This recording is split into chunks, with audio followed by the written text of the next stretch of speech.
On a fait une petite enquête là-dessus. Notre ami Bernard Gervais a contacté Transport Canada, qui a réalisé que même Transport Canada ne savent pas exactement où ils s'en vont. Mais en gros, le 5 mars 2008, c'est applicable.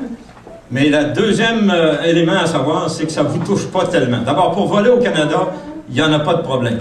Vous avez droit, comme Canadien, de parler en anglais ou en français sur les ondes radio.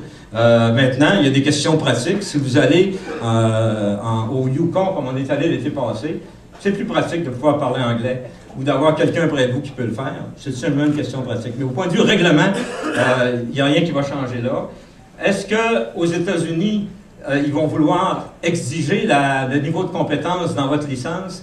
Ce n'est pas clair encore, même le FAA ne s'est pas prononcé là-dessus. Il faut comprendre que mondialement, ils ont constaté un problème maintenant avec le développement, entre autres, des lignes aériennes asiatiques et autres, que dans certains espaces aériens, il y avait des problèmes de communication. C'est ça que ça veut adresser. C'est pas vraiment pour toucher le pilote privé qui se promène avec son petit avion au Québec.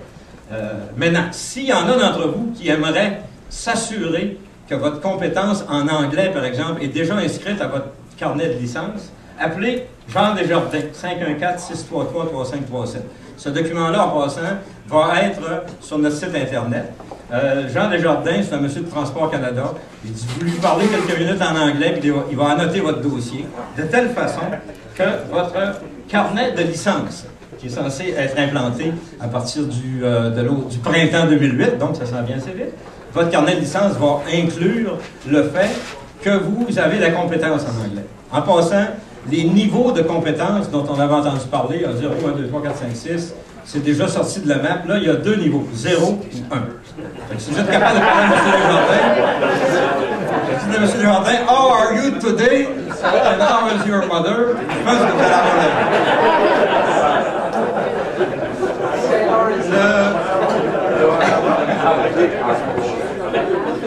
donc, il n'y a pas de quoi paniquer avec ça. Le carnet de licence, en passant, c'est tout simplement une évolution vers un document qui va ressembler à un passeport. Le seul défaut, ça prend un peu plus de place dans vos poches, mais qui va contenir votre médical, vos compétences, vos annotations, votre niveau de compétences linguistiques, 0 ou 1 en anglais. Et il pourrait y avoir d'autres notes relatives à votre compétence professionnelle, des trucs comme les annotations, bimotaires, IFR, ces choses.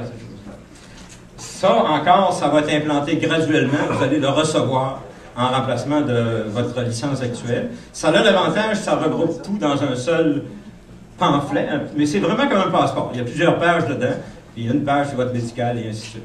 Avec votre photo, si je ne me trompe pas. Oui. Donc, ça va être un document un peu plus complet et qui va vous permettre de mieux vous identifier. Et vous n'avez rien à faire, là, ça va s'en venir tout seul, cette affaire-là, semble-t-il. Quand ils disent printemps 2008, ben ça, c'est la façon de compter de Transport Canada, je ne sais pas encore. Mais le printemps pourra durer longtemps cette année. Oui, Martin? Oui, Jean Desjardins, as-tu dit que si on n'appelle pas, ils vont marquer juste français? Non, ils vont marquer à l'heure actuelle, ils vont marquer anglais. Si, par exemple, vous êtes déjà... Moi, je reçois le Safety, le magazine, en anglais. Donc, il me résume que je suis anglais. J'ai déjà un en anglais. Si vous avez toujours communiqué en français, par écrit avec Transport Canada, il est possible qu'il ne l'aide pas. Mais c'est pas grave en principe. Si vous voulez régler ça, appelez Jean. Mais ça ne vous empêchera pas de voler. C'est ça qui est le principe. Pouvez-vous répéter le numéro de téléphone de M. Desjardins?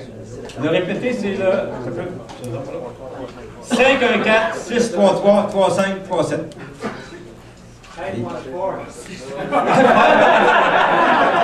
633-3537.